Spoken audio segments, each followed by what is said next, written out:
Et si Donald Trump ne faisait pas simplement n'importe quoi? Et si derrière ces décisions, souvent jugées impulsives, se cachait une stratégie bien plus calculée qu'on ne l'imagine? Nous sommes aujourd'hui, en avril 2025, dans le 3e mois du second mandat de Donald Trump, et déjà, le monde semble au bord de la rupture. Dans cet épisode, on explore 2 scénarios, l'erreur ou le chaos volontaire. Et croyez-moi, dans les 2 cas, les conséquences sont explosives. Le premier scénario, c'est celui de l'improvisation totale. Trump agit par instinct, porté par son ego, persuadé d'être un génie du deal, alors qu'en réalité, il sème la zizanie sans ligne directrice claire. En à peine 3 mois, il a déclenché une guerre commerciale de grande ampleur avec la quasi-totalité du monde, tarifs douaniers, représailles économiques, menaces de sanctions. Il s'en prend à l'Europe, à la Chine, à ses voisins directs comme le Canada et le Mexique. Le résultat, une déstabilisation des marchés, une inflation repartie à la hausse et une économie mondiale en sursis.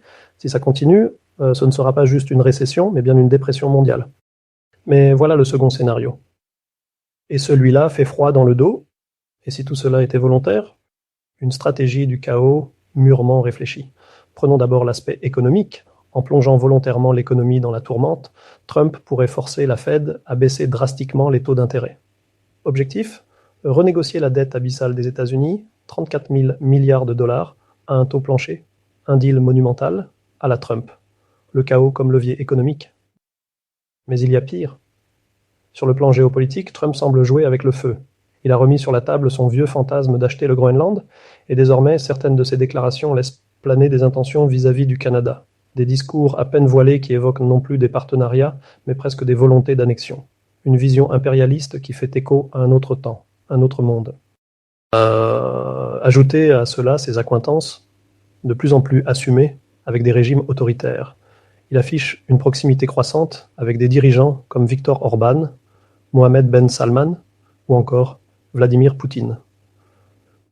Pendant ce temps, la guerre entre la Russie et l'Ukraine s'enlise et Trump, au lieu d'agir en médiateur, laisse traîner les choses. Est-ce une stratégie pour se présenter, au moment opportun, comme l'homme providentiel qui peut ramener la paix? Ou simplement un jeu d'intérêts croisés avec les autocraties? Tout cela alimente une dernière hypothèse, la plus dangereuse.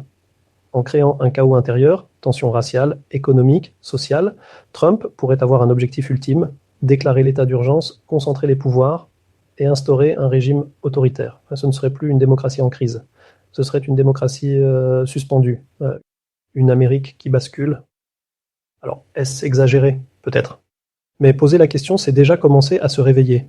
Car derrière les outrances, il y a parfois une logique.